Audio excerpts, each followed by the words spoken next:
الحمدللہ کما ینبغی لجلال وجہہ وعظیم سلطانہ والصلاة والسلام علی من بعث بالشریعۃ البیضاء محمد وعلی آلہ واصحابہ وذریتہ ومن تبعہم بإحسان الی یوم الدین وبعد۔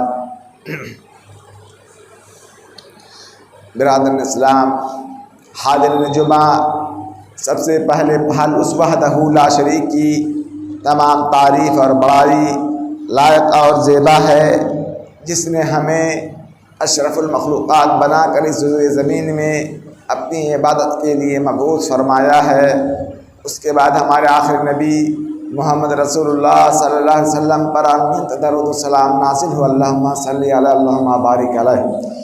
برادران اسلام، گزشتہ جمعہ قیامت کی کچھ علامتوں کے بارے میں بتلائی گئی تھی کہ قیامت آنے سے پہلے کچھ چھوٹی چھوٹی علامتیں ہیں، جو چھوٹی چھوٹی علامتیں ہیں ان میں سے اکثر ہو چکی ہیں، اور جو بڑی بڑی علامتیں ہیں وہ ابھی باقی ہیں۔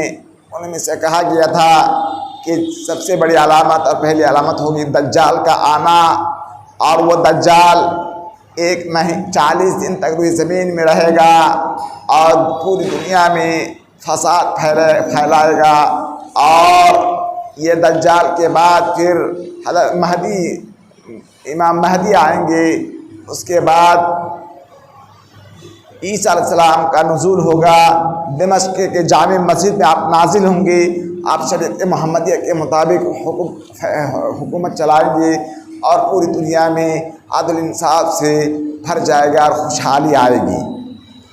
اس کے بعد کہا گیا تھا کہ یاجوج ماجوج نکلے گا جو فساد پھیلائے گا اور پوری دنیا میں تباہی مچائے گا، اور اس کا خاتمہ حضرت عیسیٰ علیہ السلام کریں گے۔ دجال کو بھی قتل کریں گے حضرت عیسیٰ علیہ السلام۔ اس کے بعد دابۃ الارض، زمین سے ایک جانور نکلے گا جو انسانوں کی طرح بولے گا اور انسان سے مخاطب ہوگا۔ اسی طریقے سے قیامت کے قریب ہونے تک سورج جو ہے پچھم سے طلوع ہوگا۔ اس وقت روزانہ پورب سے سورج طلوع ہوتا ہے، اس دن قیامت کے دن، قیامت کے قریب علامتوں میں سے پچھم کے طلوع ہوگا، تو توبہ کا دروازہ بند ہو جائے گا اور کسی کی توبہ قبول نہیں ہوگی۔ اگر اس سے پہلے وہ توبہ نہ کیا ہوگا تو اس کا کوئی اعتبار نہیں ہوگا۔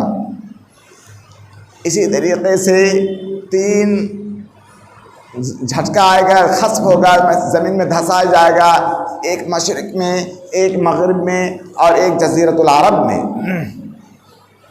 تو اس طریقے سے یہ قیامت برپا ہوگا، اور حضرت اسرافیل علیہ السلام اللہ کے حکم سے سور پھونکیں گے، تمام لوگ مر جائیں گے، جو بھی زندہ ہیں تمام کے تمام نیست نابود ہو جائیں گے۔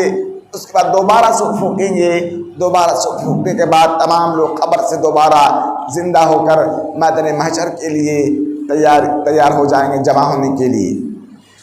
اور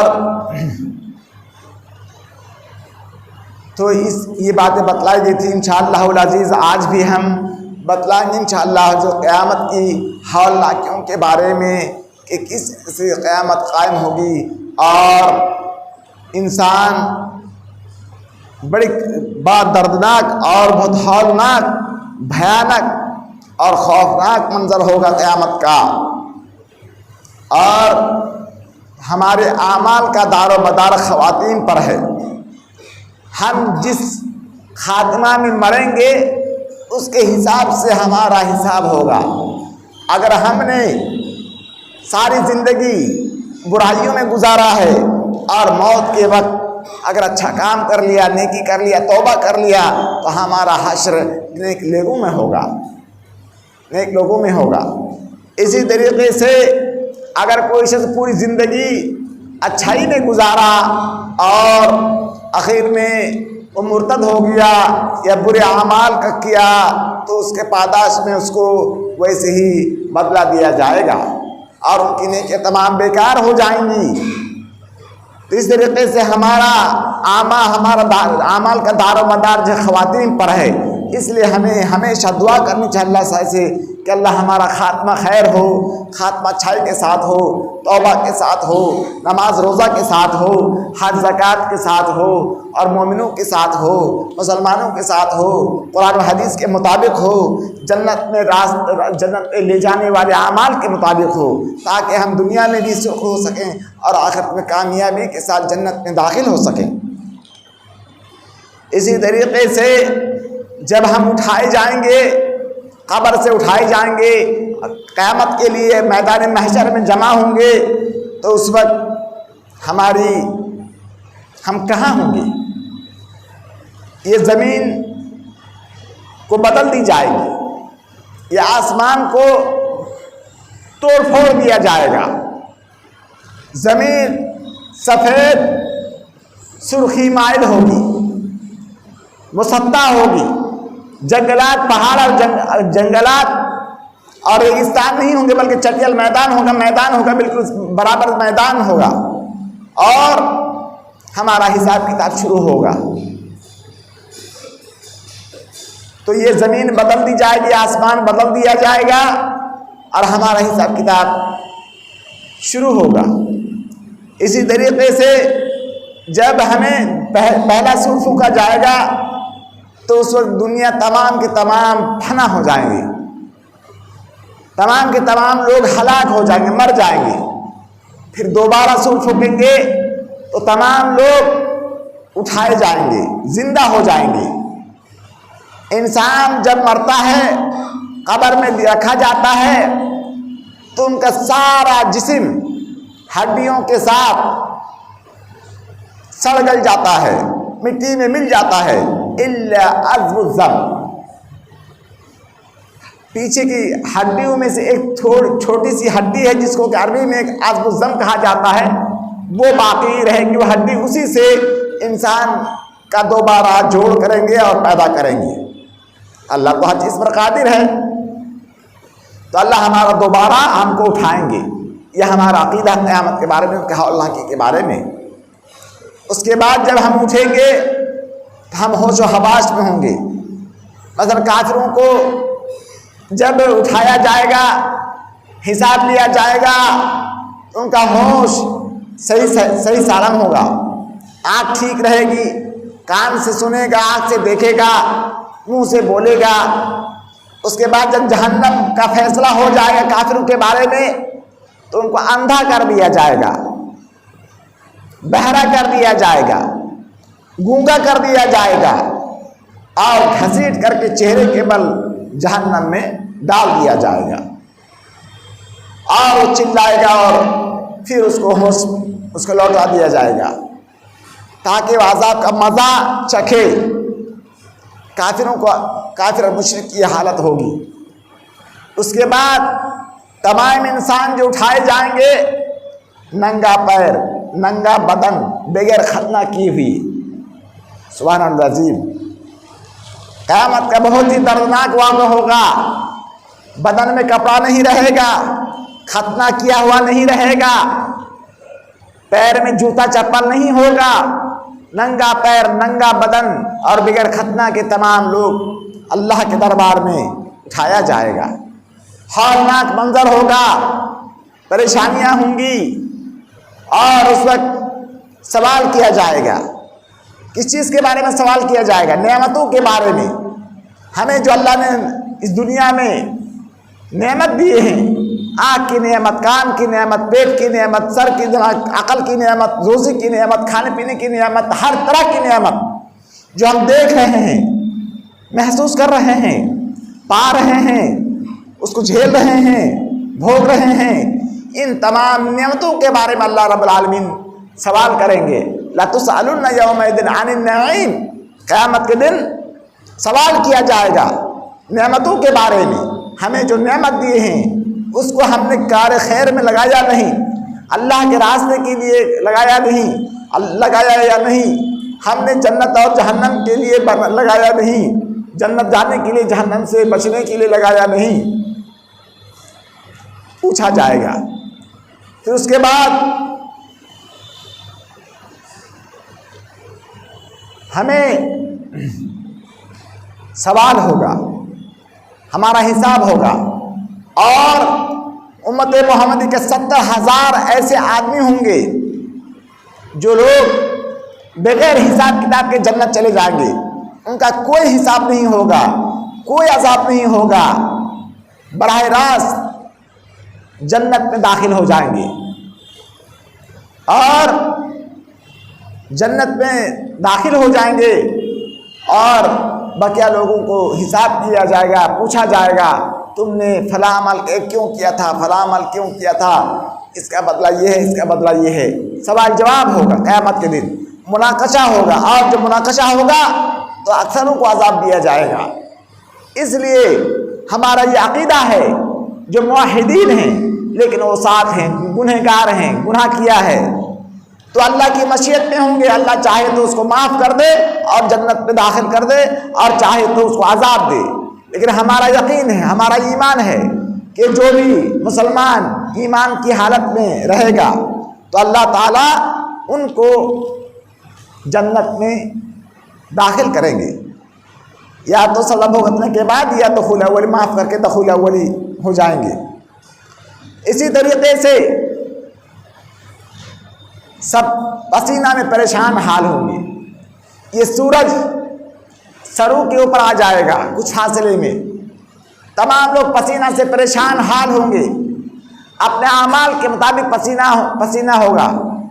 کوئی کسی کا پسینہ ٹخنوں تک ہوگا, کسی کا گھٹنوں تک, کسی کا کمر تک, کسی کے کان کے لو تک پسینہ بہے گا, اور پسینہ میں پریشان حال ہوں گے, پسینہ میں پریشان حال ہوں گے.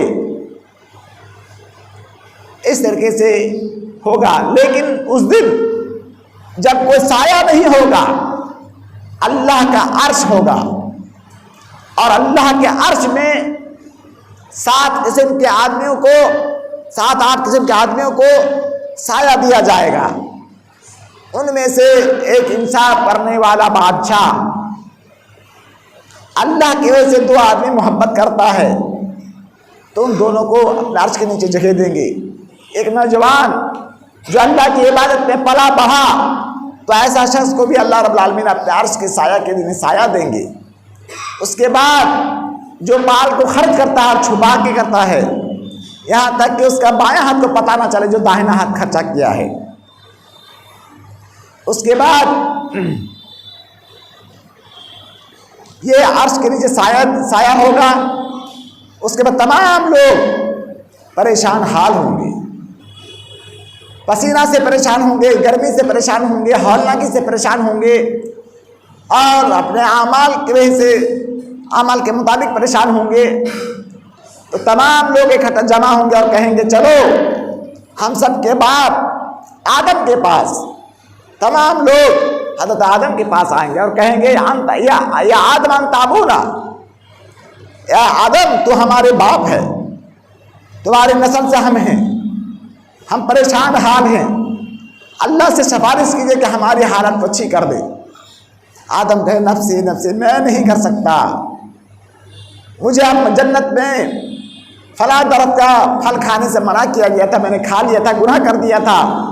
اگرچہ توبہ تو میری قبول ہوئی, لیکن اللہ کے دربار میں جانے سے توبہ مجھے شرم آتی ہے. تم میرے علاوہ دوسرے کے پاس چلے جاؤ, تم لوگ نوح علیہ السلام کے پاس چلے جاؤ. تمام لوگ نوح علیہ السلام کے پاس آئیں گے اور کہیں گے اے نوح علیہ السلام, آپ دیکھ رہے ہیں ہم لوگوں کی کیا بری حالت ہے, ہم لوگوں کو ہم لوگ ایک بری حالت ہے, اس کو ہم لوگ جو بری حالت ہے اس کو ہمیں ہماری حالت کو اچھی کر دیجیے. تو اللہ سے سفارش کیجیے کہ وہ ہمارے لیے ہماری حالت کو اچھی کر دے. نوح علیہ السلام کہیں گے نہیں, میں نے اللہ سے سوال کیا تھا اپنے بیٹا کے بارے میں نادانی میں, اس طریقے سے میں اس لائق نہیں ہوں کہ میں تم لوگوں کے لیے سفارش کروں اللہ کے دربار میں. لیکن تم لوگ چلے جاؤ حضرت ابراہیم کے پاس, اللہ کے دوست ہیں, اللہ کے نبی ہیں, برگزیدہ بندے ہیں. تمام لوگ حضرت ابراہیم علیہ السلام کے پاس آئیں گے اور کہیں گے یا ابراہیم آپ خلیل اللہ ہیں, اللہ کے دوست ہیں, ہماری حالت کو دیکھ رہے ہیں، ہم کس پریشانی میں ہیں، اللہ سے دعا کیجئے کہ ہماری حالت صحیح ہو جائے۔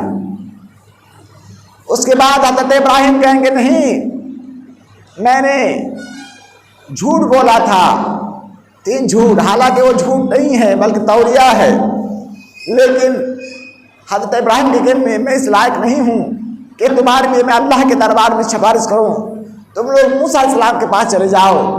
تو تمام لوگ موسیٰ علیہ السلام کے پاس آئیں گے اور کہیں گے یا موسیٰ، آپ کلیم اللہ ہیں، اللہ نے آپ سے ہم کلام ہوئے تھے دنیا میں کوہ طور میں، آپ کو تورات دیے تھے، آپ اولو العزم نبی ہیں، ہمارے لیے آپ سفارش کیجیے۔ موسیٰ علیہ السلام کہہ کہ نہیں، میں ایک قبطی کو، ایک بنی اسرائیل کو، فرعون کی قوم کے لوگوں کو مار ڈالا تھا بغیر کسی غلطی کے، حالانکہ وہ قتل خطا تھا، غلطی کا قتل تھا، اس کا مواخذہ نہیں ہوگا، لیکن ایک نبی اولو العزم نبی کو کہیں گے نہیں، میں ایک بنی اسرائیل کے آدمی کو قتل کیا تھا، مجھے شرم آ رہی کہ میں اللہ کے دربار میں جاؤں اور تمہارے لیے تم لوگوں کے لیے سفارش کروں۔ تم لوگ چلے جاؤ حضرت عیسیٰ کے پاس، وہ اللہ کے چہیتے ہیں، اللہ کے کلام ہیں، اللہ کے کلمہ کن کے ذریعے سے وجود میں آیا، اور ان کے پاس چلے جاؤ۔ تو تمام لوگ حضرت عیسیٰ علیہ السلام کے پاس آئیں گے اور کہیں گے یا عیسیٰ، آپ دیکھ رہے ہیں ہماری کیا حالت ہے، ہم پریشان حال ہیں، سورج سروں پر ہے، پسینہ سے شرابور ہیں، نجات دلائیے اور اللہ سے سفارش کیجیے۔ تو کہہ کہ میں اس لائق نہیں ہوں، تم لوگ محمد صلی اللہ علیہ وسلم کے پاس چلے جاؤ۔ تو آخر میں تمام لوگ جب انکار کر دیں گے تو آخر میں تمام لوگ محمد صلی اللہ علیہ وسلم کے پاس آئیں گے اور کہیں گے یا رسول اللہ، ہم لوگ کی حالات دیکھ رہے ہیں، آپ خاتم النبیین ہیں، تمام لوگ آخر ہیں، آپ کی اللہ کی سے تمام گناہ کو معاف کر دیا گیا تھا، ہماری سفارش کیجیے۔ تو اللہ کے رسول کہیں گے انشاءاللہ انا بذالک، میں ایسا کروں گا، سفارش کروں گا انشاءاللہ۔ تو آپ جائیں گے اور عرش کے پاس جا کر سجدہ میں گر پڑیں گے، اللہ کی تعریف کریں گے ان کلمات کے ذریعے سے جن کو آپ کو سکھایا گیا ہوگا۔ اس کے بعد کہیں گے اللہ تعالیٰ یا محمد ارفع راسک سل تعطی اشفع تشفع، اے محمد تم سر کو اٹھاؤ، تمہارا سوال کا جواب دیا جائے گا، تم جو سوال مانگو اس کو پورا کیا جائے گا۔ سر کو اٹھاؤ، سجدے سے سر کو اٹھائیں گے اور کہیں گے یا رب امتی امتی، تمام لوگ پریشان حال ہوں گے۔ اس کے بعد ان لوگ اللہ کے رسول کی سفارش سے حساب کتاب کر کے جنتی لوگ جنت میں چلے جائیں گے اور جہنمی لوگ جہنم میں چلے جائیں گے، اور کہیں گے کہ جنت میں وہ تمام لوگ جائیں گے جو شرک نہ کیے ہیں، مشرک کے علاوہ تمام لوگ جنت میں جائیں گے۔ لوگ مشرک ہوں گے یا مسلمانوں میں سے جو شرک کیے ہوں گے وہ صرف نہیں جا پائیں گے، باقی تمام مسلمان اللہ کی سفارش، اللہ کے رسول کی سفارش سے تمام لوگ جنت میں چلے جائیں گے۔ اور جو مشرک ہوں گے اور جن کے اوپر خلود فی النار کا فیصلہ ہو چکا ہوگا وہی باقی رہیں گے اور وہ جہنم میں جائیں گے، باقی تمام لوگ آپ کی سفارش کے مطابق جنت میں چلے جائیں گے۔ تو اللہ رب العالمین سے دعا ہے کہ اللہ اس ہولناک منظر سے ہمیں بچائے، اللہ شرک بدعت سے بچائے، نیک اعمال کی توفیق دے، برے اعمال سے بچنے کی توفیق دے، یا ارحم الراحمین یا اکرم الاکرمین انک علی کل شیء قدیر۔ عباد اللہ رحمکم اللہ، ان اللہ یامرکم بالعدل والاحسان وایتاء ذی القربى وینہی عن الفحشاء والمنکر والبغی یعظکم لعلکم تذکرون۔ اذکروا اللہ یذکرکم وادعوہ یستجب لکم، ولذکر اللہ جل وعلا اکبر۔